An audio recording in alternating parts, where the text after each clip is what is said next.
Imyitwarire abantu bagira mu buzima busanzwe igira uruhare rukomeye mu kugena uko ejo hazaza habo hazaba hameze. Abantu bageze ku bintu bifatika mu buryo bugaragarira amaso ntabwo ari uko ari abahanga mu bwenge cyangwa kurusha abandi, ahubwo ni uko hari ibintu baba barahisemo kugenderaho mu buzima bwabo ndetse bakabyubahiriza nk'aho ari ihame. Niba ushaka gutera imbere no kugera ku bintu bifatika, abahanga batanze inama z'imyitwarire ugomba kwirinda. Wowe icyo usabwa, kora subscribe kuri iyi channel kugira ngo dukomeze tubabwira ibintu wakwirinda kugira ngo ugere ku nzozi zawe zo gutera imbere.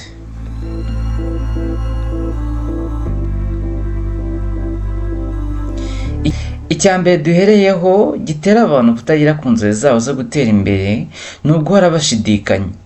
Wabyemera utabyemera, nta muntu ugomba kugufatira ibyemezo. Ubuzima ni ubwawe n'ibyemezo bigomba gufatwa nawe. Gushidikanya bitera kugwingira kw'ibitekerezo wari bifitemo ndetse bikica inzozi z'ahazaza. Gushaka gutera imbere no gushidikanya ntabwo wabivanga. Iyo ushaka kugera ku ntego zawe, ugomba gutandukana no gushidikanya kw'ibyo ushaka bidashoboka. Itita ku bintu abandi bavuga.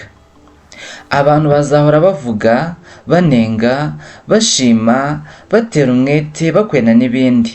Ibyo bivuze ko bakora ibyo bashaka, byaba ibikubaka cyangwa ibigusenya. Aho rero niho nawe ugomba guhera ukora ibyawe bikurimo ndetse wumva ko bigufitiye akamaro utitaye ku marangamutima yabo. Impamvu ugomba gukora ibigufitiye akamaro ni uko udashobora kubuza abantu kuvuga cyangwa gutekereza uko bashaka, kandi wowe kubyitaho byakubuza kugera ku iterambere wifuza.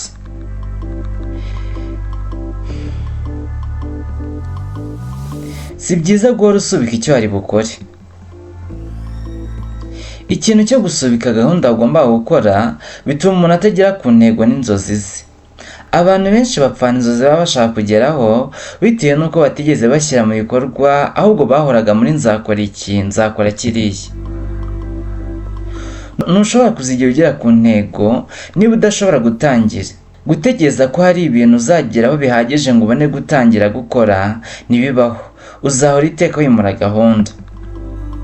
Uburyo bubonetse ubukoresha uko buri. Ntabwo wazigera ugera kure utangiriye ku ntambwe imwe.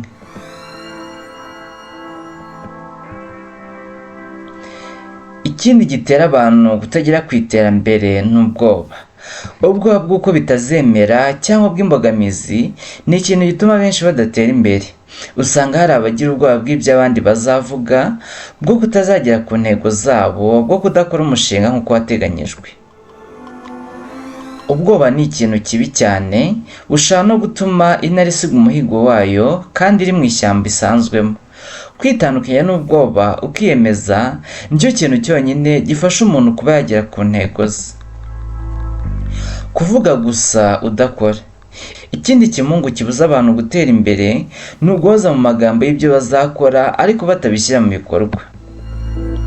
Uko upanga kose ibyo uzakora n'uburyo wabivugamo kose ndetse ubiganiriza n'abandi nta kamaro bigira igihe cyose utabishyira mu bikorwa.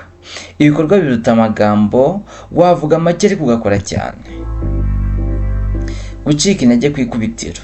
Abantu bose bateye imbere si uko bataba barahuye n'ibibaca intege bitandukanye, ahubwo baba baragize ubutwari bwo kubyihanganamo bagakomeza urugendo.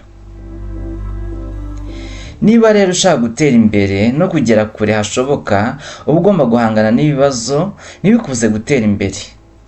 Nubwo izi nama atari zo zonyine wagenderaho, ariko ugerageje kugira iyi myitwarire ukayigenderaho mu buzima bwawe, bitinde bitebuke watera imbere.